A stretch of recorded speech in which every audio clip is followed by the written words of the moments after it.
तो दोस्तों क्या हाल चाल है। आइए बात करते हैं आज के मुख्य समाचार। देश भर की तमाम बड़ी खबरों पर नजर डालते हैं। 5 मिनट मुख्य 25 ब्रेकिंग न्यूज देखते हैं दोस्तों। भारत माता की। नीतीश कैबिनेट में मंगलवार को हुई बैठक में 19 प्रस्ताव पर मुहर लगी। इसमें राज्य में काम कर रहे कर्मचारी को डीए को 5% बढ़ाने की फैसला लिया गया है। साथ ही 3 नए विभाग की भी मंजूरी मिल गई है। नीतीश कैबिनेट की बैठक में गया जी और मुंगेर को नागरिक सुरक्षा जिला घोषित किया गया है। इसके अलावा national stock exchange of India limited के साथ स्टूडेंट कौशल प्रोग्राम शुरू करने के लिए बिहार सरकार को एमओयू हुआ है। 2025-26 में नगर निकायों को बिजली वितरण कंपनियों दक्षिण बिहार और उत्तरी बिहार पावर डिस्ट्रीब्यूशन कंपनी के बकाया बिजली बिलों के भुगतान के लिए राज्य सरकार ने कुल 400 करोड़ रुपए की सहायता राशि देने की मंजूरी दे दी है। भ्रष्टाचार पर राज्य सरकार की जीरो टॉलरेंस नीति के तहत सुधीर कुमार को सेवा से बर्खास्त किया गया है। इस निर्णय के बाद वे भविष्य में सरकार की किसी भी नौकरी के लिए योग्य नहीं माने जाएंगे। भारतीय नागरिक सुरक्षा संहिता 2023 की संबंधित धाराओं के तहत बिहार में इलेक्ट्रॉनिक आदेश जारी करने, भेजने और लागू करने से जुड़ी बिहार इलेक्ट्रॉनिक आदेशिका नियमावली 2025 बनाने की प्रस्ताव को मंत्रिपरिषद में मंजूरी दे दी गई है। गृह मंत्री अमित शाह ने राज्यसभा में कहा है कि स्वतंत्रता संग्राम के दौरान वंदे मातरम की जरूरत थी और आज भी जब देश 2047 में विकसित भारत बनने जा रहा है, कुछ लोग वंदे मातरम की पश्चिम बंगाल में होने वाले चुनाव से जुड़ इसके महत्व को धूमिल करना चाहते हैं। बिहार सरकार युवाओं को बड़ी सौगात देते हुए 25 नई चीनी मिल स्थापित कर रही है, जिसमें हजारों रोजगार सृजित होंगे। इस पहल से न केवल किसानों की आय बढ़ेगी बल्कि पूरे राज्य की औद्योगिक अर्थव्यवस्था को गति मिलेगी। यह कदम युवाओं के लिए रोजगार की नए अवसर और बिहार के विकास की नई उड़ान साबित होगा। 9 पुराने मिलों को पुनः संचालन की दिशा में तेजी से कार्य कर रही है। भागलपुर जिले में पावर प्रोजेक्ट के बाद अब करीब 10,000 करोड़ रुपए की नई महत्वाकांक्षी परियोजनाओं पर काम शुरू होने वाला है। जिले में अब जल्द ही इनलैंड वाटर की सौगात मिलने जा रही है।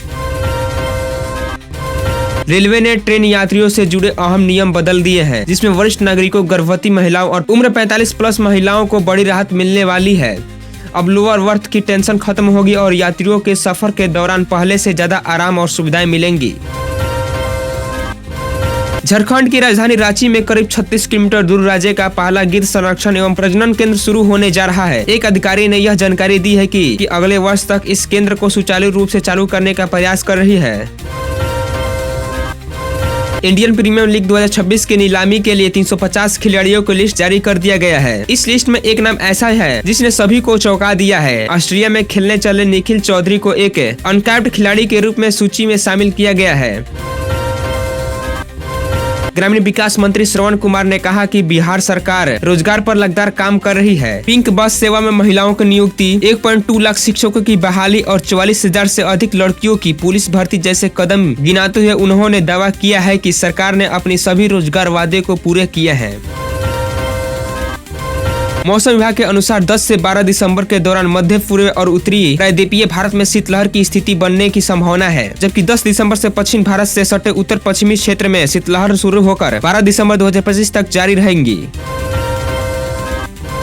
पश्चिमी विक्षोभ और ट्रफ के असर से झारखंड के लोगों की अगले 3 दिनों तक कड़ाके की ठंड झेलनी होगी। मौसम विभाग ने कहा है कि अगले 3 दिन तक तापमान में गिरावट दर्ज की जाएगी, जिससे ठंड बढ़ने की संभावना है। कांग्रेस सांसद और लोकसभा के नेता प्रतिपक्ष राहुल गांधी ने चुनाव सुधार पर चर्चा के दौरान केंद्र की नरेंद्र मोदी सरकार पर जोरदार हमला बोला। उन्होंने आरोप लगाया कि निर्वाचन आयोग, विश्वविद्यालय, खुफिया एजेंसियों, जांच एजेंसियों और आयकर विभाग जैसी संस्थानों पर कब्जा किया जा रहा है। मुख्यमंत्री डॉक्टर मोहन यादव ने आज लाडली बहना योजना के तहत प्रदेश के 1.26 करोड़ बहनों की मासिक 1500 की सहायता राशि हस्तांतरित करने की घोषणा की। यह योजना महिला शक्तिकरण और आर्थिक स्वावलंबन की दिशा में एक बड़ा कदम है। मुख्यमंत्री ने कहा है कि यह योजना बहनों के जीवन में वरदान साबित होगी। बिहार सरकार ने अवैध खनन पर अंकुश के लिए एक महत्वपूर्ण कदम उठाया है। बिहारी योद्धा पुरस्कार योजना के तहत अब कोई भी नागरिक या सोशल मीडिया क्रिएटर ऑनलाइन जानकारी देकर भी इनाम के हकदार होगा। विशेष रूप से अवैध खनन में शामिल ट्रैक्टर की जानकारी पर 5,000 और ट्रक या बड़े वाहन करवाने पर 10,000 की नगद पुरस्कार दिया जाएगा। यह पहल जन सहभागिता और त्वरित कार्रवाई की बढ़ावा देने के लिए शुरू की गई है।